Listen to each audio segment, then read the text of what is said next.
नमस्कार, मी नंदिनी देसाई.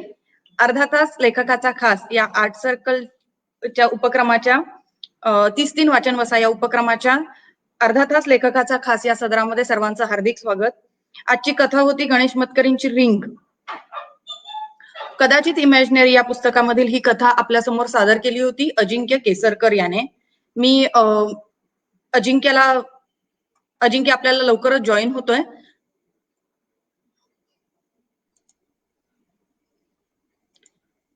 हॅलो अजिंक्य. हॅलो, आवाज नमस्कार. येतोय? हो, नमस्कार. येतोय.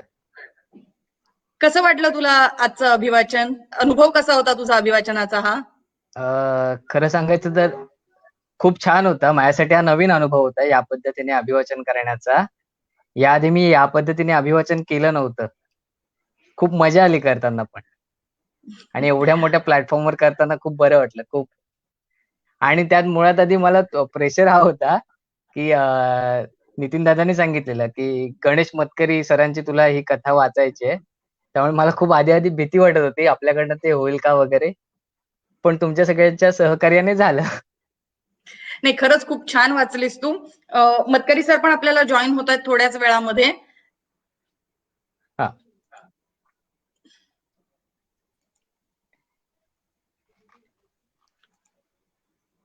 Hello sir. हॅलो, नमस्कार. येतोय का आवाज नमस्कार. माझा? हो हो, आवाज आवाज येतोय. येतोय. येस. बोला. सर, चित्रपट समीक्षा लेखनामधून तुम्ही कथा लेखनाच्या साहित्याकडे वळलात आणि त्यानंतर तुमच्या कथा आता तर सुप्रसिद्धच आहेत. आज रिंग ही कथा अजिंक्यने वाचली. कशी वाटली सर तुम्हाला? मला छान वाटली आणि त्याच्यामध्ये एक गोष्ट इंटरेस्टिंग होती की त्यात लहान मुलाची गोष्ट आहे आणि याचं वय थोडंसं अर्थातच त्याच्याहून अधिक आहे आणि त्यांनी तरी सुद्धा त्यातला जो फील पकडण्याचा प्रयत्न केला तो छान वाटला मला. कारण ते जरा क्रुशियल होतं अभिवाचनाच्या दृष्टीने की ती त्या व्यक्तीची आहे असं वाटतं. त्यामुळे छान वाटलं मला.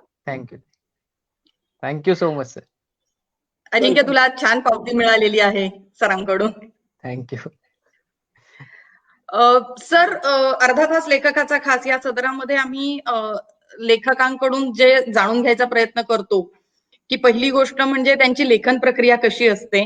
आणि पण तुमच्या बाबतीत मी थोडासा वेगळा प्रश्न विचारणार आहे, कारण तुमच्या लेखनाची सुरुवात झाली मुळात समीक्षात्मक लेखनाने. तुम्ही चित्रपट समीक्षेपासून सुरुवात केलीत आणि त्यातही तुम्ही जागतिक सिनेमा, हॉलिवूड सिनेमा यावर सातत्याने लिहत होतात आणि त्यानंतर खूप उशिरा म्हणजे जवळपास 15 वर्षांनी तुम्ही कथा लेखनाकडे, फिक्शन रायटिंगकडे वळलात. तर चित्रपट समीक्षेची सुरुवात कशी झाली आणि त्यानंतर इतक्या वर्षांनी तुम्हाला फिक्शन रायटिंगकडे कसे वळलात तुम्ही? म्हणजे चित्रपट समीक्षेची सुरुवात माझी झाली तेव्हा म्हणजे त्याच्या आधी मी अजिबातच कधी काही लिहिण्याचा विचार केलेला नव्हता. म्हणजे माझ्या घरामध्ये लेखन होतं वडिलांचं, प्लस माझे आजोबा म्हणजे माझ्या आईचे वडील नाट्य समीक्षक होते माधव मनोहर आपल्याकडचे. आणि म्हणजे ते खूपच सिनियर आणि प्रसिद्ध नाट्य संमेलनाचे अध्यक्ष वगैरे ते होते. पण तरी दोघांचं लेखन असून सुद्धा घरामध्ये मी कधी स्वतः लिहावं असं मी कधी त्याचा प्रयत्न केला नव्हता. आणि अचानक मला असं झालं की मी वाचलेलं खूप असायचं. म्हणजे सिनेमाची आवड होती मला, सिनेमा बघण्याची. आणि चिकार वाचायचो. आजोबांकडे विशेषतः माझ्या खूप मोठं कलेक्शन होतं, आमच्याकडेही होतं. तर मी संधी मिळेल तसं वाचत असायचो. आणि सिनेमाची माहिती असल्यामुळे मला त्याच्यामधल्या साधारणपणे जे रिव्ह्यूज यायचे पेपरमध्ये त्याच्यामध्ये मला चुका काढायला फार आवडायचं. याच्यामध्ये उदाहरणार्थ अमुक एक संदर्भ असायला हवा किंवा एखाद्या सिनेमाचा रिमेक असेल तर आधीचा कसा होता किंवा अशा पद्धतीच्या ज्या गोष्टी त्याच्यामध्ये असायला हव्यात रिव्ह्यू मध्ये, त्या जर नसल्या तर मग मला ते खटकायचं. आणि आमच्याकडे महानगरचे संपादक तेव्हाचे निखिल वागळे जे होते तर ते आमच्याकडे बऱ्याचदा यायचे, कारण बाबांचं सदरही चालू होतं आणि त्यांची तशी चांगली मैत्री होती. तर ते यायचे तेव्हा मी त्यांना सांगायचो असं अशा गोष्टी त्याच्यामध्ये आहेत. आणि मग तेव्हा त्यांनी मला एकदा असं एका पॉइंटला विचारलं की मग तू का नाही लिहित आमच्याकडे? तर मी म्हटलं मी लिहितो. आणि मग असं नेक्स्ट पुढच्या आठवड्यापासून मी लिहायला लागलो. त्यामुळे तसं काही असं फॉर्मल मला कधी असं वाटलं नव्हतं की आपण लिहायला पाहिजे वगैरे. पण जर मला वाटतं असं नेहमीच होत आलंय की एखादी गोष्ट अशी अंगावर पडली की मी ती करतो. त्याच्या आधी मी ती मुद्दाम काहीतरी ते ठरवून काही करायला वगैरे जात नाही. तर तसं माझं समीक्षेच्या लिखाणाला सुरुवात झाली आणि नंतर पुढच्या ह्याच्यामध्ये सुद्धा त्याचं असं अंगावर नाही पडलं फिक्शन रायटिंग. फिक्शन रायटिंगचं असं झालं की मला वाटायचं की आपण थोडंफार बघायला पाहिजे लिहून वेगळ्या पद्धतीचं. कारण माझ्या वडिलांचं तर एवढा हे होता फिक्शनचा आणि माझी बहीण आहे तिने सुद्धा 2 कादंबऱ्या लिहिलेल्या आहेत. त्यामुळे फिक्शनचा एक बेस घरामध्ये होता. तर मी असा विचार करायचो पण जनरली काय व्हायचं की आपण लिहित असलो की मग माझा कॉलम चालू होता. मग आणखी तर आपण त्याविषयीच लिहित राहतो. दिवाळी अंकामध्ये सुद्धा चित्रपट विषयी लिहिण्याची मागणी असायची. त्यामुळे त्या सगळ्या ह्याच्यामध्ये कोणी स्वतंत्रपणे वेगळं काही लिहायला सांगायचं नाही आणि मला वेळही पुरायचा नाही. त्यामुळे मी आर्किटेक्ट बेसिकली. त्यामुळे मी तेव्हा काम करायचो. आता मी करत नाही, पण तेव्हा कामही करायचो. त्यामुळे ते सुद्धा चालू होतं. तर मग अशा ह्याच्यामध्ये मी एकदा आम्ही इन्व्हेस्टमेंट नावाची एक फिल्म केली 2012 मध्ये आणि त्याला नंतर ते राष्ट्रीय पुरस्कार मिळाला आणि एक मराठी फिल्म होती आणि त्याचा मी सहदिग्दर्शन केलं होतं. तर त्या फिल्मचा जो प्रोसेस होता त्याच्यामध्ये आमचा खूप असं बिझी व्हायला झालं होतं त्याच्यामध्ये. त्यामुळे मी आर्किटेक्चर पण होल्डवर ठेवलं होतं आणि बाकी काही करत नव्हतो. तर ते फिल्मचं काम जेव्हा संपलं तेव्हा मला असं वाटलं की अरे आता वेळ आहे. तर आता लिहून बघूया आणि तेव्हाची माझी जी मेंटल स्टेट होती ती आणि आपल्या आजूबाजूचा साधारणपणे जो अवकाश आहे ती असं धरून मी त्यातली एक कथा पहिल्यांदा लिहून बघितली. लिहून बघितल्यावरती मग ती चांगली वाटली. मग ती दाखवली कोणाकोणाला. मग त्यांना पण ती बरी वाटली. काहींना वाटलं की ती जवळ-जवळ आत्मचरित्रात्मक आहे. आणि होतीच तशी थोडी ती कारण त्याच्यामध्ये एक सेन्स त्यामुळे त्याला जे फिलिंग्स होते ती म्हणा किंवा ती कॅरेक्टर्स होती त्यातली ती काही बेस्ड होती माझ्या बायकोच्या आयुष्यात वगैरे असं सगळं होतं. तर त्यामुळे पण ती कथा म्हणून आवडली काही लोकांना आणि मग बाबा मला म्हणाले की ती अशी ठेवून देऊ नकोस, पाठव कोणाला तरी. मग मी ती अनुभवला पाठवली आणि मग तिथून ती जी मालिका अनुभवमध्ये यायला लागली मग कथांची. तिथपासून मग मी ते म्हणजे त्याच्यात मी पडलोच. म्हणजे ते मालिका सुरू झाल्यावर मला 10 तर याव्याच लागल्या कंपल्सरी. कारण ती येतच होती दर महिन्याला. त्यामुळे मग ते आपोआप प्रॅक्टिस झाली त्याची. असं झालं. आवाज म्यूट. म्यूट आहे तुझा आवाज. अनुभव मधल्या त्या कथांच्या सिरीजचं खिडक्या अर्ध्या उघड्या हे पुस्तक आलं. सर सुप्रिया विनोद आपल्या सोबत आहेत इथे आणि त्यांनी कमेंट टाकलेली आहे चुका काढायच्या आवडीचा कन्स्ट्रक्टिव्ह फायदा. प्रणव सखदेव यांनी विचारलंय की खिडक्या अर्ध्या उघड्या हा मराठीतला एक वेगळा प्रयोग आहे. कथा व कादंबरीच्या रेषा धुसर करणारा. तर त्याच्या निर्मितीबद्दल आणि सुचण्याबद्दल तुम्ही थोडंसं अजून सांगाल का? ओके. हा चांगला प्रश्न कारण खरं बऱ्यापैकी तो वेगळा प्रयत्न आहे असं मला अनेकांच्याकडून असं मत येतं. मला पण आवडेल त्यामुळे त्याच्याविषयी बोलायला. त्याच्यामध्ये मी जसं म्हटलं तसं त्याच्यामध्ये ब्रेक नावाची जी पहिली कथा आहे ती मी पहिल्यांदा लिहिली आणि तेव्हा मला मी असं ठरवलं होतं की ह्या पद्धती मला ती झाल्यावर लिहून असं वाटलं की या पद्धतीच्या आणखीन काही गोष्टी लिहून पाहाव्यात की ज्या आपल्या असमंतावरती बेस्ड आहेत. म्हणजे आपण ज्या पद्धतीने राहतो आपला काय टेक्नॉलॉजीचा ज्या प्रकारचा इन्फ्लुएन्स आपल्या आयुष्यावरती आहे, आपली जी बॅकग्राऊंड आहे, आपले मित्र ज्या प्रकारचे आहेत वगैरे असं म्हणजे एक मध्यम वर्ग हा आपल्याकडे आलेला आहे याच्यामध्ये साहित्यात. पण माझं स्वतःचं वाचन हे तेव्हापर्यंतच म्हणजे बराच काळ मधला मी फक्त इंग्लिश वाचण्यासाठी घालवला होता. त्यामुळे मला स्वतःला मराठी मी खूप वाचलेलं नव्हतं. नंतर मी पुन्हा सुरुवात केली वाचायला आधी. पण त्यामुळे मला माझ्या वाचनात असं काही आलं नव्हतं ते लिहिलं असेल कोणी. त्यामुळे मग मी असं ठरवलं की आपल्याला आपण काही दुसरं तसं वाचलेलं नाही तर आपण आपल्याला जे दिसतंय तर ते लिहून बघूया. आणि मग अशा पद्धतीने मी एक 2-3 गोष्टी तशा लिहिल्या. आणि बाबांनी मला जेव्हा सांगितलं की तू कथा ठेवून देऊ नकोस, त्याचं काहीतरी कर. कारण ते माझ्या डोक्यात ओरिजिनली असं होतं की ती ठेवून द्यायच्या कथा जेवढ्या सुचतील तेवढ्या लिहायच्या आणि मग पुढच्या दिवाळीला म्हणजे हा साधारणपणे ऑक्टोबर-नोव्हेंबरचा काळ होता आणि पुढच्या दिवाळीला म्हणजे एक वर्षांनी बरोबर त्या द्यायच्या कोणाकोणाला आणि कोणाला इंटरेस्ट असेल तर छापतील, असं माझ्या डोक्यात होतं.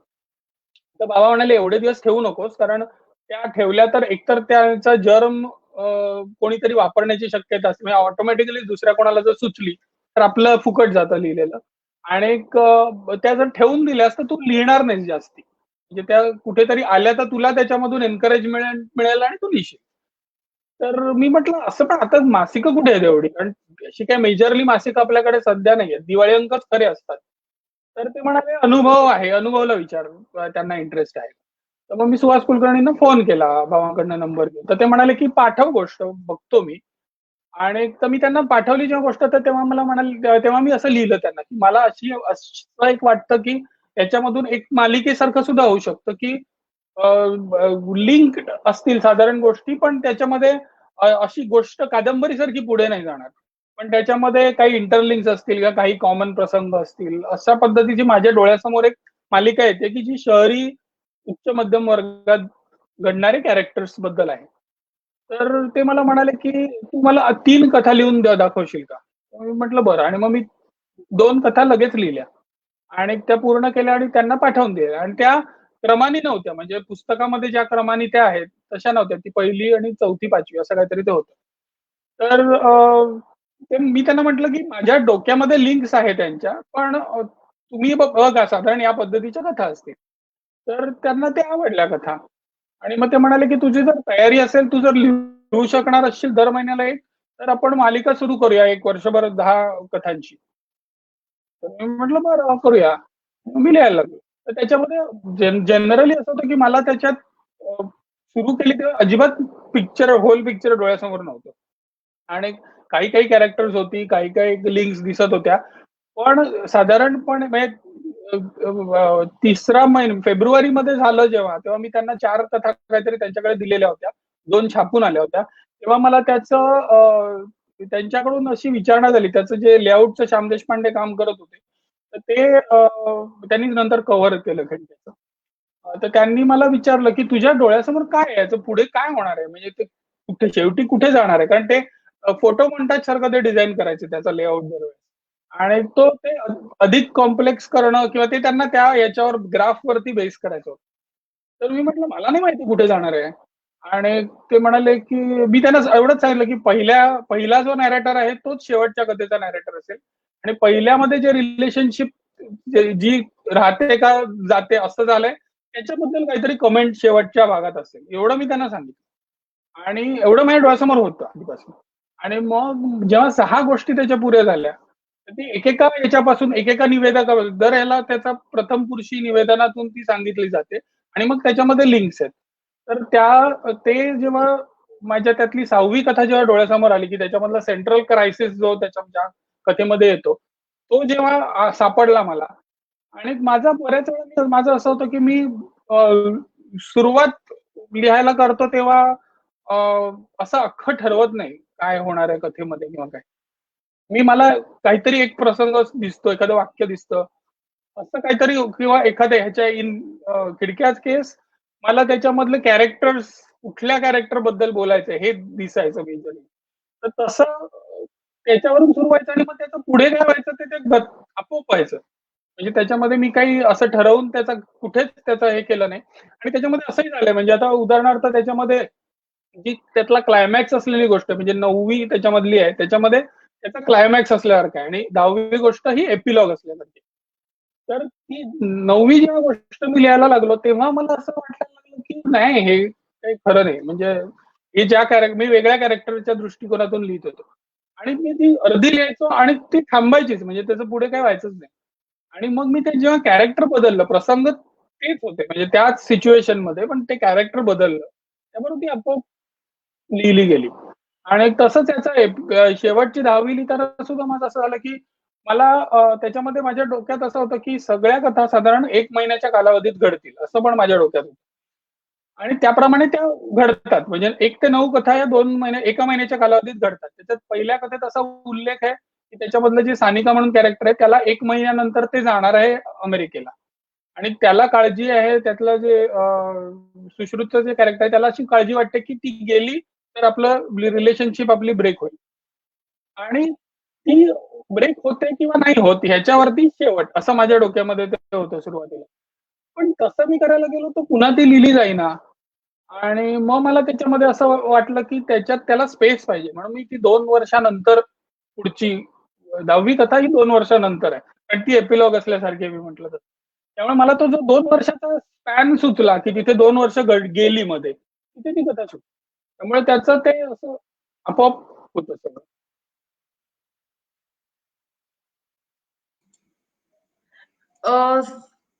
सर तुम्ही आता जे खिडक्या अर्ध्या उघड्याची जी तुम्ही प्रोसेस सांगितली, तुमच्या नंतरच्या ज्या कथा आलेल्या आहेत त्याही पुन्हा साधारणपणे याच महानगरांमध्ये घडणाऱ्या उच्च मध्यम वर्गीयांच्या साधारणपणे म्हणजे त्या आसपास त्या भोवतालाच घडणाऱ्या कथा आहेत.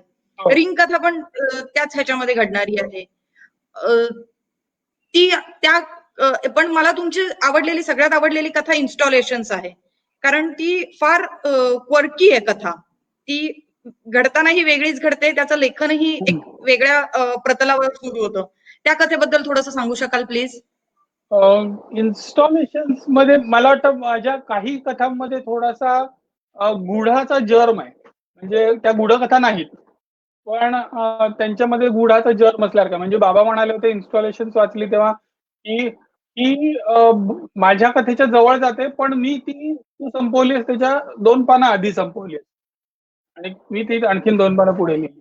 तर त्याच्यामध्ये असं होतं की त्यात माझ्या बऱ्याचशा कथा या ऑटोबायोग्राफिकल आहेत आणि मी बऱ्याच लोकांचं म्हणजे असं एक म्हणतात की बरंचसं लेखन हे आत्मचरित्रात्मक असतं. ते क्लिअरली तुम्हाला आयडेंटिफाय होत नाही आत्मचरित्रात्मक पण त्याच्यामध्ये कुठला तरी प्रसंग काहीतरी सिच्युएशन म्हणा किंवा एखादं फिलिंग म्हणा एखादा विचार म्हणा हा आयुष्यात आपल्या येऊन गेलेला असतो. त्याच्या भोवती ते बिल्डअप होतं. तर तसं इन्स्टॉलेशन्सला माझं मी जिथे राहायचो तेव्हा आता मी वेगळीकडे राहतो साधारण त्याच प्रकारच्या बिल्डिंगमध्ये. पण तेव्हा मी ज्या बिल्डिंगमध्ये राहायचो तेव्हा तिथे मला ह्या पद्धतीचा अनुभव रात्रीचा यायचा. म्हणजे त्याच्यामध्ये कल्पना अशी आहे की 2 माणसांच्या बोलण्यातून ती उलगडते आणि त्याच्यामधला एक माणूस आहे हा सिमिंगली नॉर्मल म्हणजे जो नॅरेटर आहे तो आणि त्याला समोर भेटणारा जो माणूस आहे त्याला जो दरवेळेस एका मजल्याच्या लँडिंग वरती तो माणूस भेटत असतो आणि तो त्याला सांगतो की मला या रात्रीच्या वेळेस फिरताना लँडिंग वरती जी कचरा जो टाकलेला असतो लँडिंग वरती लोकांनी त्याच्यामध्ये मला इन्स्टॉलेशन म्हणजे आर्ट इन्स्टॉलेशन म्हणजे एक कचऱ्यामधून कलाकृती तयार होणं अशा पद्धतीचं आहे असं वाटतं. आणि या माणसाचा विश्वास बसत नाही कारण तो तिथेच राहत असतो आणि तो रात्री फिरत नसला तरी तो त्याला माहित असतो तो जिना आणि तो त्याला वेड्यात काढल्यासारखा करतो. तर याच्यामधला जो रात्री फिरणं आणि त्याच्यामध्ये तुम्हाला त्या वस्तू दिसणं आणि त्याच्यामध्ये रात्री फिरणं हा वेगळा अनुभव असतो. त्याच्यामध्ये तुम्हाला लाईट वेगळ्या पद्धतीचा असतो आणि असं लोकांनी खूप इंटरेस्टिंग गोष्टी खरोखरच टाकलेल्या असतात कचऱ्यामध्ये. तर मला एकदा मी माझं हे रुटीन होतं की मी 13व्या मजल्यावर राहायचो आणि मी वर निघायचो रात्री 10-10:30 वाजता बाहेर आणि मी 27व्या मजल्यापर्यंत चढत जायचो आणि मग तिकडून खाली उतरायचो अख्खा आणि मग पोडियम मध्ये 4 चक्रा मारायचो आणि मग 13 मजले चढून यायचो पण. त्यामुळे माझा तो अख्खा रात्रीच्या वेळेस फिरणं त्या ह्याच्यामध्ये व्हायचं आणि तिथे मला एका पॉइंटला अशा पद्धतीचा एक दिसलं इन्स्टॉलेशन असल्यावर म्हणजे ते अर्थात तो कचरा होता हे मला कळत होतं पण त्याच्यामध्ये मला अशा पॉसिबिलिटीज दिसल्या की अरे हे बरंचस अशा पद्धतीच्या कलेच्या जवळ जाणार आहे आणि त्याच्यावरून मला ती तिथे अचानक सुचली कथा. त्याच्या आधी मी त्यातला इन्स्टॉलेशनचा भाग वगळून माझ्या डोक्यात विचार आला होता की अशा पद्धतीचं रात्रीचं हे वातावरण असलेलं द्यावं पण त्याचा मी पूर्ण वेगळ्या पद्धतीने विचार करत होतो. म्हणजे त्यातले कॅरेक्टर्स काय करत असतील वगैरे हे सगळा विचार पूर्ण वेगळा होता. पण जेव्हा मला तो त्यातला सेंट्रल हा मिळाला जो मला दिसलाच ऍक्च्युअली तेव्हा मला ती कथा अख्खीच्या अख्खी दिसली आणि मग मी ते आणि मी जसं म्हटलं तसं मी ती शेवट ठरवत नाही जसं त्या लिहिल्या जातात तशा लिहिल्या जातात तशीच ती लिहिली गेली. सर तुम्ही आता म्हणालात की तुमच्या बाबांनी सांगितलं मी 2 पानं आधी कथा संपवली असती. रत्नाकर मतकरी हे मराठी साहित्यामधलं एक भलं मोठं नाव आहे. नाटक, बालनाट्य, कथा, कादंबरी अनेक पद्धतीने त्यांनी लेखन केलेलं आहे. त्यांच्या लेखनाचा तुम्हाला इन्फ्लुएन्स कितपत तुमच्यावर जाणवतो किंवा त्यांनी तुम्हाला मदत किंवा सल्ले कशा पद्धतीने दिले लेखन सुरू झाल्यानंतर? आमच्याकडे पूर्वी अशी एक पद्धत होती, म्हणजे जेव्हा आता मी वेगळा गेली काही वर्ष, बरीच वर्ष गेली राहतोय.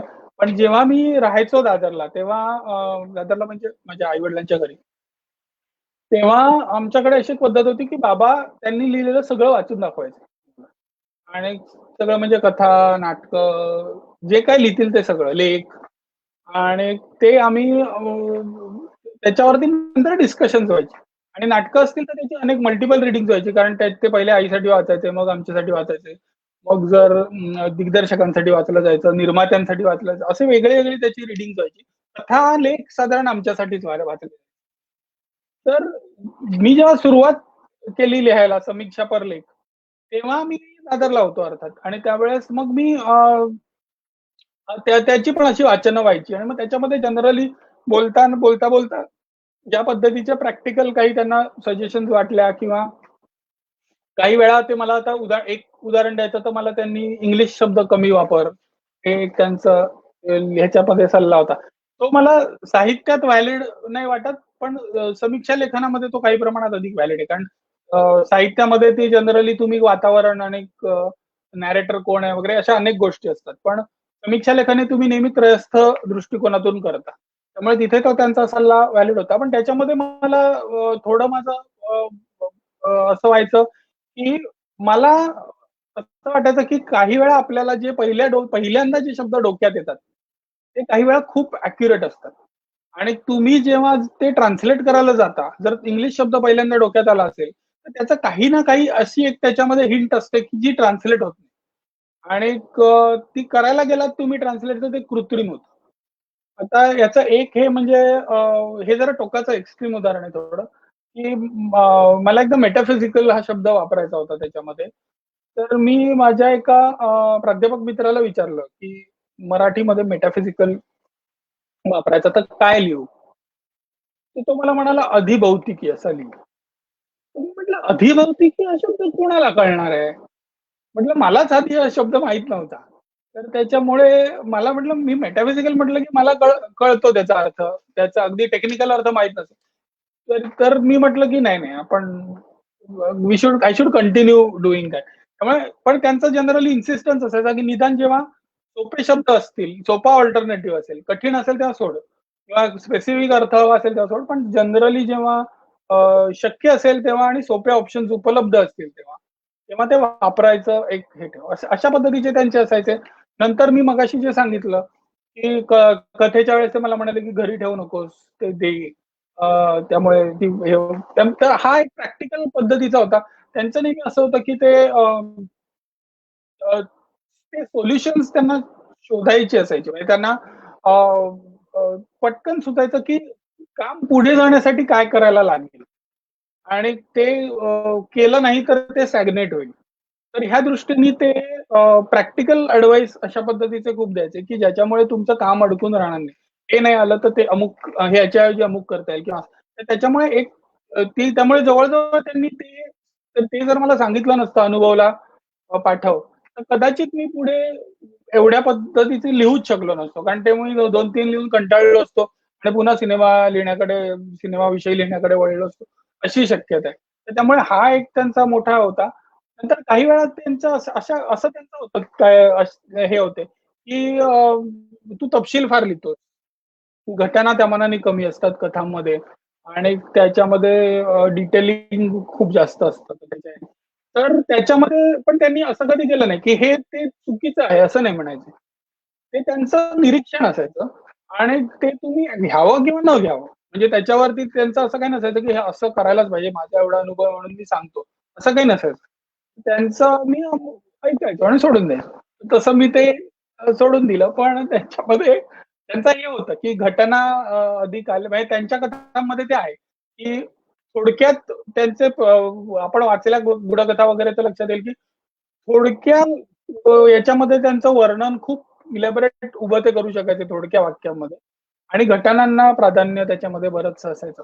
तर तर अशा पद्धतीत आता आणि त्यांची लेखनाची शैली म्हणा, त्यांचं जॉनर म्हणा, हे आणि माझं हे वेगळंच आहे. त्याच्यामुळे तसं हे आणि ते त्यांना मान्यच होतं ते. त्यामुळे त्यांनी असं मला कधी अमुक एका पद्धतीने हे करण्याचा प्रयत्न केला नाही. इनफॅक्ट मी त्याच्याही आधी जाऊन मी असं म्हणेन, की सुप्रिया या जे स्कूल ऑफ आर्टला गेली. मी आर्किटेक्चरला गेलो. ती फाईन आर्ट तिने केलं. मी आर्किटेक्चर केलं. तर आम्हाला दोघांना सुद्धा त्यांनी असं कधी आधी तेव्हा सुद्धा सांगितलं नाही, की तुम्ही काय नाटकात या किंवा तुम्ही साहित्यामध्ये काहीतरी तुम्ही लिहिण्याचा प्रयत्न करा, लिहून बघा. अशा पद्धतीचं सुद्धा त्यांनी कधी आम्हाला फोर्स केलं नाही कुठल्याही यांनी. त्यांनी सुप्रियाला इंटरेस्ट होता चित्रकलेत, मला होता आर्किटेक्चरमध्ये. मग ते म्हणाले, "तुम्हाला जे करायचं असेल ते तुम्ही करा." मग फिरून आम्ही हे करून मग अभिनयाकडे गेली फाईन आर्ट करून आणि मी आर्किटेक्चर करून मग पुढे कालांतराने मी पण लिहिण्याकडे आलो. पण त्यांनी आम्हाला कधी असं ढकलायचा प्रयत्न केला नाही त्या दिशेला. त्यामुळे ते असं एक स्वतंत्र वातावरण आमच्याकडे होतं पहिला. सर, ऋषिकेश गुप्ते आपल्या बरोबर आहेत आणि त्यांनी तुम्हाला एक प्रश्न विचारलाय. खरं तर मीही विचारणारच होते, की तुमच्या कथांमध्ये गुढाची चाहूल लागते. जसं इन्स्टॉलेशन मध्ये आहे, अजून 1-2 कथांमध्ये आहे आणि तुम्हाला स्वतःला भयकथा किंवा गूढकथा वाचायला खूप आवडतात. तर एक पूर्णपणे भयकथा किंवा गूढकथा वगैरे असं लिहिण्याचा तुमचा काही विचार आहे का? या याच्यामध्ये ना थोडं असं आहे, की मी लिहीन सुद्धा. पण मी असं आत्ता सांगू शकणार नाही, की मी लिहीन. कारण मी जसं मगाशी म्हटलं तसं, की त्या लिहिल्या बऱ्याचशा त्या आपोआप सेल्फ गाईडेड असतात ते. त्याच्यामुळे त्यांना काही मी प्लॅन करून कारण मी प्लॅन करून जर लिहायला गेलो तर ती होणार नाही लिहून. त्यामुळे मला जर एखादा त्या पद्धतीचा सुचला आता इन्स्टॉलेशनचं मी जसं उदाहरण सांगितलं मगाशी तसं एक माझी एक उशीर नावाची कथा आहे किंवा गाई नावाची कथा आहे. अशा अनेक कथा आहेत, की ज्यांच्यामध्ये त्या पद्धतीच्या हे आहेत. म्हणजे त्याच्या पॉसिबिलिटीज आहेत आणि मला असंही वाटतं, की I choose not to go too deep into the horror side. म्हणजे त्याच्यामध्ये मी जर डोक्यात घेतलं तर कदाचित मी त्या रिराईट करू शकेन किंवा त्याच्यामधला अधिक त्या अँगलनी लिहू शकेन त्याकडे हे करताना. पण मला लिहिताना मला असं वाटतं, की तो तो माझा अजून मला प्रांत वाटत नाही लिहिण्याचा.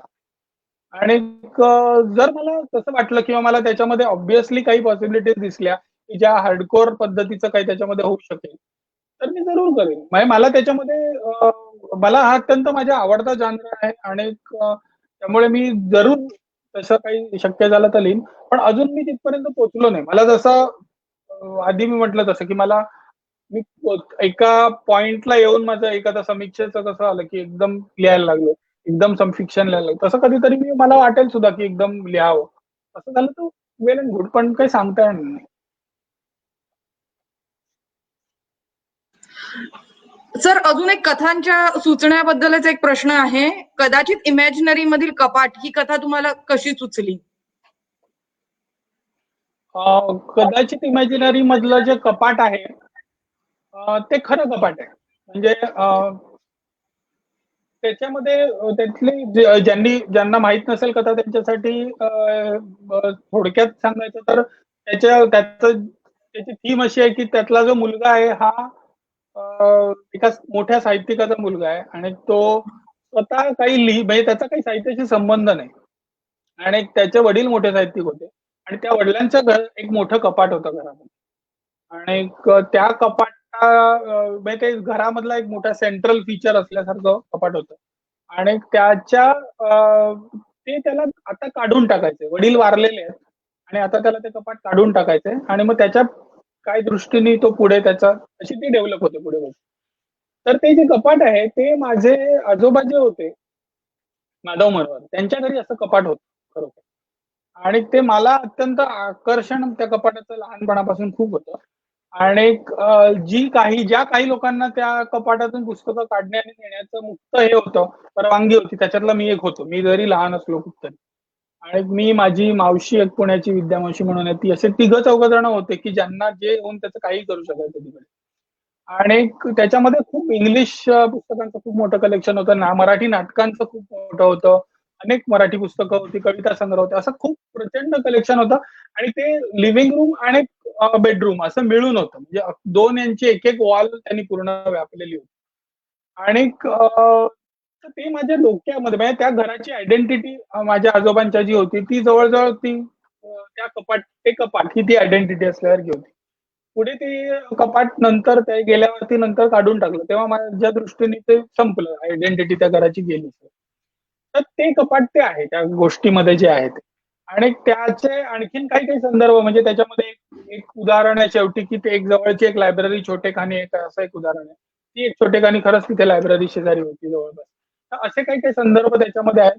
पण त्याच्यामधला जो सेंट्रल हा आहे की मोठे साहित्यिक आणि त्यांची पुढची फॅमिलीला त्यांच्या वारसाचं काय करावं, कारण त्यांना जर त्या पद्धतीच्या याच्यामध्ये गती नसेल तर त्यांना त्यांचे वेगळे असतात इंटरेस्ट आणि त्यांचं काय वेगळंच चालू असतं. तर या पद्धतीचे कॉन्फ्लिक्ट आपण खूप याच्यामध्ये ऍक्च्युअल बघितलेले आहेत. म्हणजे मागे अनेक लेखकांच्या बाबतीत असं झालं होतं की त्यांची पुस्तकं रद्दीत मिळाली यांची, आणि त्यामुळे वाद खूप म्हणजे एक प्रकारचं साहित्य वर्तुळामध्ये त्याच्यावर चर्चा होणं वगैरे, त्यामुळे अशा गोष्टी सुद्धा मी पाहिलेल्या आहेत. आणि त्याच्यामध्ये मी जेव्हा ती लिहायला घेतली तेव्हा मला त्याच्यामधलं जे ते कपाट होतं ते मी जवळजवळ माझ्या डोक्यात फार फिक्स असल्यासारखं होतं. आणि मी ते आता माझ्या हे मागे जे कपाट आहे ते जवळजवळ त्याची एक व्हर्जन असल्यासारखं आहे. कारण तिथे जसं ज्या पद्धतीने ते होतं, जितका एरिया होता तर साधारण त्याच्याहून थोडा कमी असायला एरिया, पण साधारण त्या पद्धतीचं हे आहे. तर हे माझ्या डोक्यामध्ये इतकं बसून राहिलं होतं की मी त्या कपाटापासून ते लिहायला सुरुवात केली. आणि मग पुढे माझ्या डोक्यात हा जो मी मगाशी सांगितलेला कॉन्फ्लिक्ट तो होता, की दोन पिढ्यांमधला विसंवाद आणि मग त्याच्यामधून काय होईल. आता त्याच्यामध्ये ती इनफॅक्ट माझी थोडीशी अधिक सकारात्मक पद्धतीची कथा आहे, कारण त्याच्यामध्ये त्या मुलाचा मुलगा जो आहे त्याला ते रिडिस्कवर होतं एका पद्धतीने त्याच्यातलं पुस्तकांचं प्रेम. आता याच्यामधलं पुस्तकांचं प्रेम हा एक आणखीन एक मुद्दा आहे की तो माझ्या खूप जवळ आहे. त्यामुळे असे 2-3 वेगळे वेगळे मुद्दे त्याच्यामध्ये एकत्र येऊन ती कथा तयार झाली. ती कशी एक्झॅक्टली तयार झाली हे मी नाही सांगू शकणार, पण त्याच्यामध्ये हे सगळे पॉइंट्स त्याच्यामध्ये एकत्र बसले आणि मग ते बसले तशी ती तयार झाली. अजिंक्य, सुप्रियाताईंनी आता कमेंट टाकली आहे की वाचन लाईव्हली होतं. मला वाटतं तुझ्या वाचनालाही आज अजून एक पोचपावती आहे. तुला काही प्रश्न विचारायचे आहेत सरांना? मला एकच प्रश्न विचारायचा सर आहेत ना सर, गूढकथा आणि भयकथा यात नेमका फरक किती आहे? माझे वडील आयुष्यभर या प्रश्नाचं उत्तर देत राहिले. त्यांच्या अनेक कथासंग्रहांच्या प्रस्तावना आहेत, याच्यामध्ये त्यांनी गूढकथा बद्दल आणि भयकथांबद्दल लिहिले. त्याच्याबद्दल मी असं सांगू शकेन की भयकथा भयकथांचा हेतू हा वाचकाच्या मनात भय निर्माण करणं हा असतो. आणि गूढकथा ही खूप त्याचा एक खूप विस्तृत परिसर आहे. म्हणजे त्याच्यामध्ये जे गूढ आहे हे अनेक पद्धतींनी येऊ शकतं. म्हणजे भय हा त्यातल्या गूढाचा एक एलिमेंट आहे. म्हणजे ते भय या पद्धतीचंही असू शकतं. भयकथा ही गूढकथा असते. म्हणजे गूढकथा हा जर तू मोठा एक घेतला तर त्याचा एक छोटा कंपार्टमेंट भयकथा आहे. आणि त्यातलं भयकथा एक असू शकते, काय मानसशास्त्रीय कथा असू शकतात, रहस्य कथा असू शकतात, अगदी ह्युमन रिलेशनशिप. माझ्या वडिलांच्या अनेक कथा अशा आहेत की ज्याच्यामध्ये साध्या ह्युमन रिलेशनशिप बद्दलच्या आहेत आणि त्याच्यामधून भय तयार होतं किंवा गूढ तयार होतं. आता त्यांची एक कळकीचं बाळ नावाची गोष्ट आहे की ज्याच्यामध्ये ती अशी काय म्हणायचं आदिवासी अशा पद्धतीचं त्याचं सगळं वातावरण आहे. आणि त्याच्यामध्ये ते जे त्या बाईला जे मूल होतं ते मूल असं राक्षसी पद्धतीचं असतं आणि लोक नंतर ते मूल मारण्यासाठी हे करतात, प्रयत्न करतात. तर त्याच्यामध्ये बाबांनी त्याचं अनेक वेळा उदाहरणही दिलेलं आहे की ते मूल हे असणं, मूल ॲबनॉर्मली मॉन्स्टरस असणं हा त्याच्यामधला एक भयाचा एलिमेंट आहे. पण प्रत्यक्षात त्यातलं गूढ कुठे आहे, तर त्या आईला ते मूल राक्षसी असून सुद्धा तिला त्याच्याबद्दल प्रेम वाटतं, हे त्याच्यामध्ये गूढ आहे. म्हणजे त्याच्यामधलं मानवी संबंध जे आहेत की आईला मूल कसंही असलं आपलं तरी सुद्धा त्याच्याबद्दल प्रेम आहे, तर प्रेम असतं. तर हा एक गुणाचा एलिमेंट आहे ना. ते जर मूल वाईट असेल, आता याच्यामध्ये राक्षस असतं, पण एरवी गँगस्टर्स असतील मुलं आपली, तरी आईला प्रेमच असतं मुलाबद्दल. तर हे जे बेसिक ह्युमन इमोशन्स आहेत, याच्यामधून सुद्धा गुढ तयार होऊ शकतो.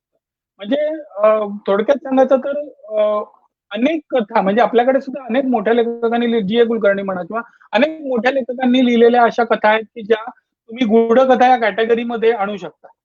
Whereas भयकथा ही एक लिमिटेड स्कोप असलेली कॅटेगरी आहे की ज्याचा हेतू हा फक्त भयाची निर्मिती एवढा त्याचा हेतू. Thank you sir. सर, ह्याला लागूनच मी पुढचा प्रश्न तुम्हाला विचारणार आहे. तुम्ही स्वतः जागतिक साहित्यामधल्या बऱ्याचशा गूढकथा लेखकांचं लेखनाबद्दल सातत्याने लिहत असता. तर तुम्हाला स्वतःला कशा पद्धतीच्या कथा वाचायला आवडतात, काय वाचायला आवडतं, आणि तुमच्या दृष्टीने खऱ्या अर्थाने भयकथा यशस्वी केव्हा होते, गूढकथा यशस्वी केव्हा होते? मी जेव्हा स्वतः वाचतो ना तेव्हा मी त्या अशा कंपार्टमेंटलाइज करत नाही. म्हणजे मी भयकथाच वाचतो किंवा मी गूढकथाच वाचतो असं काही नाही. मी सगळ्या प्रकारचं वाचतो. म्हणजे हाताला तर तुला एक उदाहरण दाखवतो. इकडे हे दिसतंय का पुस्तक? मल्टिपल चॉईस नावाचं पुस्तक आहे. आता हे मल्टिपल चॉईस नावाचं हे अलेहांद्रो झांब्रा म्हणून एक चिलियन लेखक, त्याचं हे मला आता परवाच त्याचा शोध लागला. परवा म्हणजे झाले 15-20 दिवसांपूर्वी त्याचा शोध लागला. आणि त्याचं हे मल्टिपल चॉईस आणि माय डॉक्युमेंट्स नावाची 2 पुस्तकं मी आणली. तर आता हे मल्टिपल चॉईस जे पुस्तक आहे ते तुम्ही कथा, कविता, लेख अशा अनेक कॅटेगरीमध्ये क्लासिफाय करू शकता. कारण त्याच्यामध्ये त्यांनी त्यांच्याकडची जी परीक्षा असते मोठी, मल्टिपल चॉईस असले प्रश्न असतात त्याच्यामध्ये, की त्याच्यामध्ये काय दिलेल्या उतार्यावरून प्रश्नांची उत्तर द्या इथपासून ते normal fill in the blanks अशापर्यंत, पण सगळ्याला मल्टिपल चॉईस आन्सर्स असतात, ऑप्शन्स असतात आणि त्यातली निवडायची असतात. तर त्या परीक्षेचा फॉर्मॅट घेऊन त्यांनी ते पुस्तक लिहिलं की दर याचा, आणि मग त्याच्यामध्ये त्याच्या पर्सनल आयुष्याच्या संदर्भांपासून असे काही गंमत असं अनेक प्रकारचं ते होत जातं. अशी मला वेगवेगळ्या प्रकारची पुस्तकं आवडतात. म्हणजे त्याच्यामध्ये मी अमुक एक म्हणजे आता काही माझ्या तर स्टीव्हन किंग सारखा लेखक जर म्हटलं तर त्याचा स्टीव्हन किंग, रे ब्रॅडबरी, पॉल ऑस्टर वगैरे असे अनेक माझे काही आवडीचे खास लेखक आहेत. पण त्यांच्यापर्यंत माझं रिस्ट्रिक्टेड वाचन नाही. आणि त्यांच्यामध्ये सुद्धा मला असं वाटतं की हार्डकोर हॉररपेक्षा मला त्याचा अशा एका बंदिस्त याच्यामध्ये बांधून न राहणाऱ्या गोष्टी अधिक आवडतात. म्हणजे स्टीव्हन किंगचा इट सारखं एक स्ट्रेट हॉरर असलेलं पुस्तक तर आहे, पण त्याचं डार्क टॉवर सिरीज सारखं हे बघितलं काम, तर त्याच्यामध्ये त्यांनी अनेक वेगवेगळे साहित्य प्रकार वापरलेले आहेत. त्याच्यामधलं जवळजवळ त्याची 8 पुस्तकं आहेत डार्क टॉवर सिरीज मध्ये, आणि त्यातलं जवळजवळ प्रत्येक पुस्तक हे वेगळ्या जांद्रामध्ये असल्यासारखं. एखादं हॉरर असेल, एखादं वेस्टर्न असेल, एखादं आणखीन काय सायन्स फिक्शनच्या वळणात असेल. एक त्यातलं एक पुस्तक आहे जवळजवळ 7 सॅमुराई सिनेमा होता, त्याचे थीम घेऊन असल्यासारखं अख्खं ते बरंच. त्यामुळे त्यांनी ते केलेले प्रयोग आहेत. मग त्याच्यामध्ये पुढे त्याचं स्वतःचं कॅरेक्टर त्याच्यामध्ये येतं. त्याच्यामध्ये अशी कल्पना आहे की जो स्टीव्हन किंग हा काल्पनिक कॅरेक्टर की तो लिहितोय ती पुस्तक आणि मग ती कथा पुढे जाते असं. मग त्याच्यामध्ये तो एका पॉइंटला लिहिणं बंद करतो आणि मग ती कथा थांबते. मग ती कॅरेक्टर्स येतात आणि त्याला सांगतात पुढचं लिही. तर असं वेगवेगळे प्रकारचे प्रयोग त्या डार्क टॉवर सिरीज मध्ये सुद्धा आहेत. आणि असे प्रयोग करणारी पुस्तकं मला जनरली आवडतात. म्हणजे गेल्या काही वर्षांमध्ये तर मला असं वाटतं की आता हे जे आपल्याकडे ई बुक्स वगैरे आलेली आहेत आणि हा एक प्लॅटफॉर्म वेगळा आपल्याकडे तयार झालाय, तर मला आता असं वाटायला लागलंय की याच्यामध्ये ई बुक्स मध्ये जी पुस्तकं परफेक्टली बसणार नाही, म्हणजे तुम्हाला त्याच्यातून पूर्ण अनुभव मिळणार नाही पुस्तकाचा, अशी कुठली पुस्तकं आहेत. मग अशी पुस्तकं शोधणं. मग त्याच्यामध्ये एक हाऊस ऑफ लीव्स म्हणून एक हॉरर फिलॉसॉफी अनेक याच्यामध्ये असणार एक नॉव्हेल आहे, ते आहे. किंवा एक टेस्ट सारखं एक पुस्तक आहे की ज्याच्यामध्ये ते हातात घेतल्याशिवाय तुम्हाला कळणार नाही. म्हणजे ते तुम्ही बघितलं तर तुम्हाला असं वाटतं की ते लायब्ररीतलं जुनं पुस्तक एका लेखकाचं आहे आणि मग त्याच्यामध्ये 2 वेगळ्या वाचकांनी त्याच्यामध्ये लिहून ठेवलेल्या नोंदी, याच्यामधून नोंदीमधून झालेला संवाद असं ते आहे. त्यामुळे ती मूळ पुस्तक, त्या नोंदी आणि त्यांनी त्याच्यामध्ये खुणासारखे वेगवेगळ्या गोष्टी घालून ठेवलेल्या आहेत. वर्तमानपत्रातली कटिंग असतील किंवा कसले पिक्चर पोस्ट कार्ड असतील, अशा अनेक गोष्टी. तर हे सगळं मिळून ते पुस्तक तयार होतं. तर त्यामुळे अशी पुस्तकं की जी तुम्ही ई बुक मध्ये तुम्ही रिक्रिएटच करू शकत नाही, अशी पुस्तकं काय असतील. तर असा एक माझा एक साईडचा छंद हल्ली चालू झालेला आहे वाचनाचा. पण मला एक पुस्तक मी असं म्हणेन की मला फारच प्रिय आहे आणि तो माझा काही स्टीफन किंग सारखं मी काय त्याचं प्रत्येक पुस्तक वाचलंय असं नाही, पण त्याची काही पुस्तकं मी वाचली आहेत. पॉल ऑस्टर नावाचा लेखक आहे, त्याचं 4321 नावाचं एक पुस्तक, ते मला अत्यंत प्रिय आहे. म्हणजे ते खूप जाड आहे, भयंकर जाड आहे, पण त्याच्यामध्ये त्यांनी त्यातले जे क्रिएट केलेलं आहे, त्यातलं वातावरण म्हणा किंवा त्याच्यातले अनेक संदर्भ, त्या काळाची जाणीव आणि असं सगळं त्याच्यामध्ये जे हे आहे, अमेरिकन हिस्ट्री मधल्या एका पिरियडचं ते असल्यासारखं. आणि त्याच्यामध्ये एका व्यक्तीचे 4 आयुष्य असं ते, म्हणजे तो 4 प्रकारे, या प्रकारे जगला नसता तर या प्रकारे जगला असता, नाहीतर या प्रकारे जगला असता, असं ते 4 वेळा होतं. आणि दर याचं एक व्हर्जन, मग दुसरी व्हर्जन, मग तिसरी व्हर्जन, मग चौथी व्हर्जन, मग पुढचा चॅप्टर, मग त्याची एक व्हर्जन, दुसरी व्हर्जन, असं ते सुरू राहतं. आणि मग त्याच्यामधून तुम्हाला एक मोठं संदर्भांचं भांडार त्याच्यामधून खुलं झाल्यासारखं होतं. ते माझं एक अत्यंत आवडतं.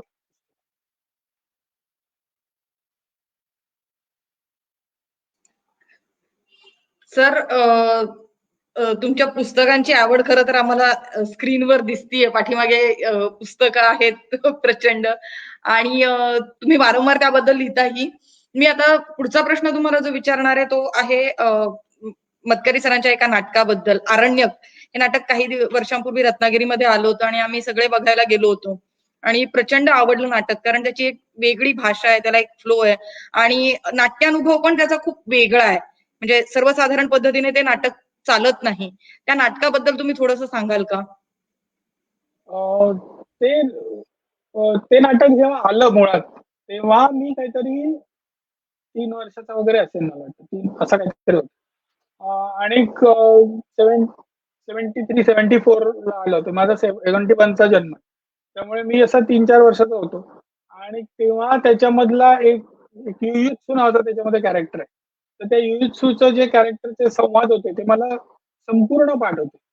आणि मग ते आता ऍक्च्युली काही जणांना आश्चर्य वाटतं की ते, कारण ते असं ब्लँक वर्स मध्ये असल्यासारखं आहे आणि ते ऍक्च्युली कठीण नाहीये, पण असं वाटतं. म्हणजे आता पटकन वाचलं तर ते लोकांना असं वाटेल की ते कठीण आहे. पण बाबांच्या नेहमी संवादांना आणि एकूणच लिहिण्याला एक असा रिदम असायचा. त्याच्यामुळे ते रिदम आणि ऐकून आणि कसं सगळं, कारण रिहर्सल्स ना आम्ही जायचो सतत. आम्ही लहान असल्यापासूनच सगळ्या जे काही चालू असेल त्याच्या रिहर्सल्स ना आमची हजेरी असायची. त्याच्यामुळे ते असं मला पूर्ण पाठ झाला होता. आणि मला तो माझा असा एक हे असायचा काय, ते हे म्हणायचे घरचे की रेडिओ लागला. आणि मग मी असं भिंतीकडे तोंड करून ते म्हणून दाखवायचो सगळे संवाद रेडिओ जर. तर असं त्यामुळे ते माझं फार पूर्वीपासून प्रिय नाटक होतं. आणि त्याच्यामध्ये बाबांच्या याच्यामध्ये सुद्धा त्यांची जर एक्सेप्शनल काही उत्तम नाटकं जर काढली तर त्याची पण खूप मोठी रेंज आहे. पण त्याच्यामधलं ते नक्कीच एक अत्यंत महत्वाचं नाटक आहे. पुन्हा त्याच्यामध्ये आता आमच्या दृष्टीने त्याला आणखीन एक हा मिळालेला आहे. म्हणजे बाबांनी आता ते 80व्या वर्षी ते पुन्हा दिग्दर्शित केलं. आईनी त्याच्यामध्ये 78व्या वर्षी काम केलं. आणि ह्या दृष्टीने सुद्धा आमच्यासाठी तो एक पुन्हा मोठा माइलस्टोन असल्यासारखं ते आहे. त्याच्यामध्ये आम्हाला त्याचं जर हे पाहिलं आपण, संहिता पाहिली तर ती सुद्धा स्वतंत्रपणे परफॉर्मन्सचा भाग आहे. पण स्वतंत्रपणे संहिता म्हणून ती वाचली तरी सुद्धा ती वाचण्यासारखी आणि इंटरेस्टिंग आहे. अनेकदा असं होतं की नाटकं ही बघण्यासाठीच असतात असा एक हा असतो, जास्त करून समज असतो. पण आरण्यकची संहिता ही स्वतंत्रपणे एक हे म्हणून पोएट्री असल्यासारखी वाचण्यासारखी आहे. आणि त्याच्यामधला त्याचा क्राफ्ट पण खूप चांगला. आणि त्याच्यामध्ये त्याच्या प्रस्तावना वगैरे जर पाहिल्या आधीच्या, तर त्याच्यामध्ये ते कशा पद्धतीने त्यांनी केलं, त्यांनी डिटेलमध्ये त्याच्यामध्ये लिहिलंय की काय पद्धतीने त्यांनी मूळ ऐवज त्यातला कुठला होता, त्यांनी कुठले संदर्भ वापरले, त्याच्यामध्ये कुठलं काही ऍडिशनल त्यांनी जर काही बदल केला असेल तर तो काय पद्धतीचा केला. त्यामुळे एका परीने ती एक जनरलीच लेखकांनी त्या एक अभ्यासण्यासारखं हे आहे की कशा पद्धतीने एक कलाकृती फॉर्म होते, याचं एक उदाहरण म्हणून सुद्धा ते पाहण्यासारखं आहे. आणि ते हे सुद्धा होत म्हणजे त्यातले परफॉर्मन्सेस वगैरे सुद्धा दिलीप काका, रवी काका, आई आणि त्यांचे परफॉर्मन्सेस पाहण्यासारखे होते. सुप्रियानी सुद्धा आता शेवटच्या प्रयोगामध्ये आधी मूळ कास्ट मधले त्याच्या हे तिघ जण होते, आई, दिलीप काका आणि रवी काका होते. आणि कुंतीचं काम या प्रयोगात मिनल परांजपेंनी केलं होतं आणि नंतर ते सुप्रियानी त्याचे काही प्रयोग केले. त्यामुळे सगळेजण नाटकाशी त्या जवळजवळ असे बांधलेले असल्यासारखे आहेत. तर त्याच्यामुळे त्याचा एक प्रकारे पर्सनल सुद्धा आमचं हे आहे आणि त्याचं एक नाटक म्हणून सुद्धा त्याचं मोठेपण आहे. सर, नाटकानंतर आता पुढचं म्हणजे तुमच्या अत्यंत आवडीचा विषय सिनेमाचा जो आहे, तुम्ही चित्रपटांची समीक्षा खूप दिवस लिहिता, पण तुम्ही इन्व्हेस्टमेंट ह्या मतकरींच्या कथेवरती सिनेमाचं सहदिग्दर्शन केलं आणि त्यानंतर भाई, पूर्वार्ध आणि उत्तरार्ध अर्थात सिक्वेल नसतानाही एक चित्रपट म्हणू आपण, त्याची पटकथा लिहिलीत. पु ल देशपांडे हे व्यक्तिमत्व इतकं मोठं आणि बहुआयामी, त्यांच्यावर आधारित सिनेमा काढताना तो पटकथा लेखनाचा अनुभव कसा होता? पटकथा लिहिणं त्यांच्यावर अवघड अशासाठी होतं की त्यांचं तू जसं म्हणालीस तसं बहुआयामी व्यक्तिमत्व, मोठा स्पॅन. मुळात मांजरेकरांनी ते करायचं ठरवलं तेव्हा त्याच्यामध्ये मुळात हे होतं की फोकस त्यातला कशावर हवा, कारण सगळं करायचं तर मग ते होणारच नाही. बायोपिकचा तुझा स्पॅन, वेळाचा जो आपल्याला मर्यादा जी असते त्याच्यामध्ये, त्यामुळे मग त्याच्यामध्ये कुठल्या याच्यावरती त्यातला फोकस हवा, तर त्याच्यामध्ये त्यांचं बहुआयामी असणं आणि त्यांचे सुनीताबाईंबरोबरची रिलेशनशिप, हे दोन त्याच्यामधले मूळ हे धरले होते स्तंभ, की त्याच्या अनुषंगाने ते अख्खं डेव्हलप करायचं. आणि मुळात मग त्याच्यामध्ये सलग तर एवढ्या वर्षांची ही म्हणजे ते अगदी लहान असल्यापासून ते त्यांच्या ते जाण्यापर्यंत एवढा मोठा काळ तसा तुम्ही सलग कथेसारखा येणं कठीण. आणि खास करून त्याच्यामधला हे असताना म्हणजे बहुआयामी असणं दाखवण्यासाठी. कारण पुलंचं असं नव्हतं की एखादा अमुक एक काळ त्यांचा अधिक क्रिएटिव्ह आहे आणि मग बाकी काही नाही, असं नव्हतं. त्यांचा पहिली जी बरीचशी वर्ष आहेत ही खूप क्रिएटिव्ह नाहीये त्यांच्या, म्हणजे ती पण म्हणजे त्यांचा 40 पर्यंतचा जो भाग आहे जवळजवळ, हे पहिल्या आपण असं म्हणू की पूर्वार्धामध्ये जो भाग येतो सिनेमाच्या, तो आहे तो त्यांच्या आयुष्यामध्ये अनेक गोष्टी घडत होत्या तेव्हा आणि त्यांचे अनेक लोकांबरोबर संबंध येत होते आणि त्यांच्या एकूण सिनेमामधला जो पिरियड होता तो त्याच्यामध्ये होता. पण सिनेमामध्ये ते म्हणजे त्यांनी थोडस अनहॅपीच होते ते सिनेमामधल्या त्यांच्या ह्याच्याबद्दल. इनफॅक्ट त्यांनी अनेक गोष्टी सिनेमामध्ये केल्या, म्हणजे दिग्दर्शनापासून सगळं त्यांनी सिनेमामध्ये केलं. संगीत वगैरे तर त्यांचं होतच, पण लिहिणं, सिनेमा बसवणं, असं सगळ्या गोष्टी त्यांनी केल्या.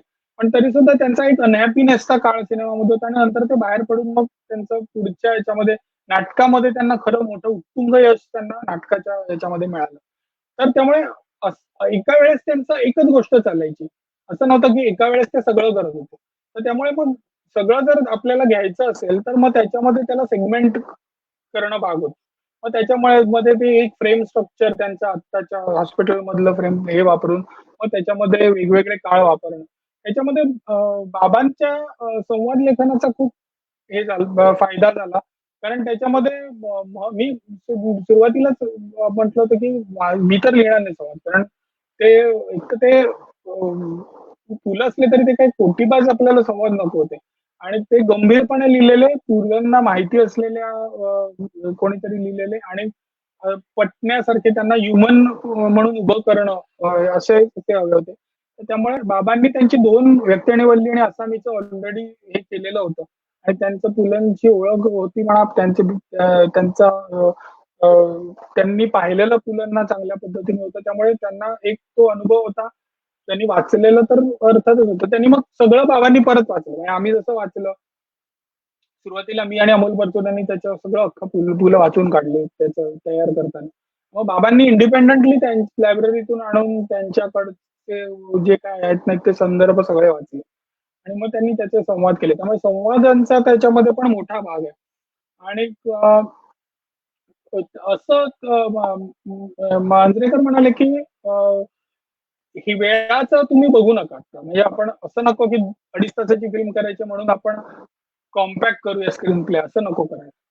आणि तर म्हणून त्याच्यामध्ये आम्ही त्यातला जेवढा जस्टिस देण्याच्या दृष्टीने कॅरेक्टरला जेवढा भाग घ्यायला हवा तर तेवढा त्याच्यामधला सगळा वापरण्याचा प्रयत्न केला. आणि मग म्हणून त्याच्यामध्ये मग त्याचे म्हणून 2 भाग केले. कारण नाहीतर तो 4 तासांची फिल्म म्हणजे खूप मोठी झाली असती. त्यामुळे मग त्याचे 2 भाग केले. पण ते म्हणजे त्यातलं गंभीरपणे जेवढा सिरियसली त्याचा प्रयत्न करता येईल त्यांना आणण्याचा फिल्ममध्ये, तेवढा गंभीरपणे तो प्रयत्न केला. सर, निखिल सहाणेंनी प्रश्न विचारलेला आहे, तुमची ग्राफिक नॉव्हेल्सची आवड लक्षात घेता पुढे तुम्हाला त्या माध्यमात काही करायला आवडेल का? मराठीत यावर काम व्हायला हरकत नाही. मला माझी आवड तर आहेच आणि मला करायला आवडेल चा प्रश्न थोडासा म्हणजे तो प्रश्नच नाहीये. कारण त्याच्यामध्ये मुळात लेखन जसं एक माणूस करू शकतो तसं ग्राफिक नॉव्हेल नाही ना करू शकत. म्हणजे त्याच्यामध्ये 2 म्हणजे जो चित्रकार आणि लेखक असा मिळूनच त्याच्यामध्ये कोलॅबोरेशन असेल तरच पुढे ग्राफिक नॉव्हेल होऊ शकेल. असं कोलॅबोरेशन पुढे होऊ शकलं तर मला आनंदच होईल. आणि बाबांचं एक ग्राफिक नॉव्हेल अनेक दिवस वर्क मध्ये आहे. म्हणजे त्यांच्या काही कथा वरती त्या पद्धतीचं काम सुरू केलं होतं. अनेक वर्ष झाली त्याला. पण ते आता त्यांनी परत ते सुरू केलं. मध्ये ते होल्ड वरती थोडं गेल्यासारखं झालं होतं. पण आमचा एक योगेश चांदेकर म्हणून मित्र आहे. तर त्यांनी त्याचं रूपांतर लेखनाचं काम म्हणजे जे कन्व्हर्जन कथेवरून ग्राफिक नॉव्हेलचं स्क्रिप्ट करण्याचं जे काम होतं ते त्यांनी केलं योगेश चांदेकरने. आणि माझा आशिष पाडलेकर म्हणून एक मित्र आहे आणि एक सौमिन पटेल म्हणून एक जण आहे. तर ते दोघं त्याचं इलस्ट्रेशनची कामं करतात. तर ती 4-5 गोष्टी मिळून ते करण्याचं असं काम चाललंय. तर ते झालं तर मग त्याच्यावरती आमचं सध्या आहे. पण पुढे मागे तर मला कधी कोणी करणार असेल कोलॅबोरेशन आणि हे मिळालं तर जरूर करीन. कारण मला आहेच आवड विषयाची.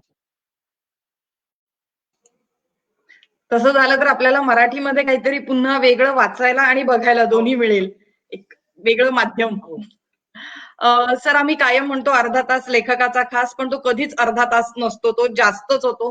कारण किती प्रश्न विचारले तरी ते काय म्हणतात तसे पुन्हा प्रश्न असतातच आमच्या मनामध्ये अनेक वेळा. आम्ही हा जो उपक्रम सुरू केला अभिवाचनाचा, हा फॉर्म म्हणून तुम्हाला कसा वाटला? कारण आम्ही एक वेगळा प्रयोग, कारण सलग 30 दिवस करतोय. तुम्हाला हा फॉर्म कसा वाटला आणि तुमच्या दृष्टीने तुम्हाला काय वाटतं की कुठली पुस्तकं या फॉर्मसाठी अधिक सुटेबल आहेत? या फॉर्मसाठी म्हणजे अभिवाचनाच्या फॉर्मसाठी का अभिवाचनासाठीच्या फॉर्मसाठी सुटेबल म्हणशील तर कुठली अनेक पुस्तकं सुटेबल आहेत. त्याच्यामध्ये जास्त करून फर्स्ट पर्सन नरेशन वगैरे असतं अशी पुस्तकं अधिक त्याच्यामध्ये उपयुक्त असतात. पण जनरली अभिवाचनासाठी कुठली चांगलं साहित्य ते अभिवाचनाच्या पद्धतीने चांगलं येऊ शकतं. तुमच्या उपक्रमाबद्दल मला हे खूप चांगलं वाटलं की तुम्ही अलीकडच्या साहित्याकडे लक्ष वेधणं हा त्यातला फोकस ठरवलात. आणि त्याच्यामध्ये हल्ली बरेचशा पुस्तकांचे जे ग्रुप्स आहेत सोशल मीडियावरती त्याच्यामध्ये एक स्टॅग्नेटेड असं बऱ्याच वेळा असतं की ते तीच नावं त्याच लेखकांची पुस्तकं. आता ही उत्तम साहित्यकृती असू शकतात त्या, पण तुम्ही त्याच्या पलीकडे जाऊन एका काळाच्या पलीकडे जाऊन आता काय लिहिलं जातंय ह्याच्याकडे पण बघण्याची गरज असते. आणि गेले काही दिवस मी असं बघतोय की काही लोक असतात त्याच्यामध्ये असे की ते विचारतात की नवीन पुस्तकं सांगा किंवा नव्या लेखकांचं काय वगैरे असे प्रश्न त्याच्यामधून पण येत असतात. तर त्याच्यामुळे त्या दृष्टीने जर बघितलं तर मला वाटतं नवीन लेखकांकडे लक्ष वेधण्याच्या दृष्टीने, नवीन लेखकांकडे म्हणण्यापेक्षा नवीन काय लिहिलं जातंय याच्याकडे लक्ष वेधण्याच्या दृष्टीने मला वाटतं हा खूप चांगला उपक्रम आहे. आणि तुम्हाला हे दोन्ही सुचलं हे चांगलं झालं. म्हणजे नुसतं अभिवाचनापेक्षा अभिवाचन आणि चर्चा या दोन्ही गोष्टी सुचल्यामुळे त्याला एक अधिक पर्स्पेक्टिव्ह पण मिळतो थोडासा, की काय लेखक लिहितोय आणि त्याचा एकूण स्वतःचा दृष्टिकोन, ह्या दोन्ही यांनी जर आपण बघितलं तर त्यामुळे एक त्याला कम्प्लीट नेस आल्यासारखा येतो. त्यामुळे मला असं वाटतं की चांगला उपक्रम आहे. तो फक्त जरा जास्त अँबिशियस आहे. म्हणजे इतके दिवस ते करायचं, हा म्हणजे हा एक आठवडा असता किंवा 10 दिवस असता, तर एक तुम्हाला तुमच्याच दृष्टीने तो एक जास्त कॉम्पॅक्ट झाला असता. आता तुम्ही करताय ते चांगलंच करताय, फक्त तुमच्या दृष्टीने हा म्हणजे मोठा म्हणजे जास्त मोठी लीप तुम्ही घेतल्यासारखी केली आहे असं मला वाटतं. पण चांगलं उपक्रमावाईज चांगलंच आहे. तर खूप दिवसापासून आमच्या मनात होतं की नवीन पुस्तकांच्या लेखकांबद्दल किंवा काहीतरी करावं. रत्नागिरीमध्ये करायचं म्हटल्यानंतर बऱ्याचशा मर्यादा येतात. पण आज कोरोनाच्या ह्या काळामुळे आम्ही सोशल मीडिया मार्फत हा उपक्रम खरं तर पुढे नेला. सोशल मीडिया आहे म्हणून हे खरं तर सगळ्याच बाबतीत आम्हाला साध्य होतंय. पण कधी ना कधी कोरोनाचा हा जो काही काळ आहे तो संपेल आणि पुन्हा न्यू नॉर्मलकडे आपण जेव्हा केव्हा वळू, तेव्हा माझ्याकडून तुम्हाला रत्नागिरीत येण्याचं खास आमंत्रण आहे. कारण जसं म्हटलं तसं गप्पा किती म्हटलं तरी त्या संपत नाहीयेत. अजिंक्यला मला वाटतं काहीतरी विचारायचंय. 1 मिनिट. अजिंक्य. काय अजिंक्य आवाज. नाही काय विचारायचं नाही. नाही ओके. मला आर्ट सर्कलचे खूप आभार मानायचे की मला गणेश मतकरी सरांशी बोलण्याची एवढी संधी दिली आणि त्यांची कथा वाचण्याची संधी दिल्याबद्दल. थँक्यू अजिंक्य, तू पण खूप छान वाचलीस. सर मनपूर्वक धन्यवाद. पुन्हा कधीतरी आपण असा हा एक वेगळा संवाद साधूया प्रत्यक्ष रत्नागिरीमध्ये. पण तुर्तास अर्धा तास लेखकाचा खास या सदरामध्ये तुम्ही आलात, आम्हाला खूप छान मार्गदर्शन केलं, त्याबद्दल खूप खूप धन्यवाद. थँक्यू. थँक्यू.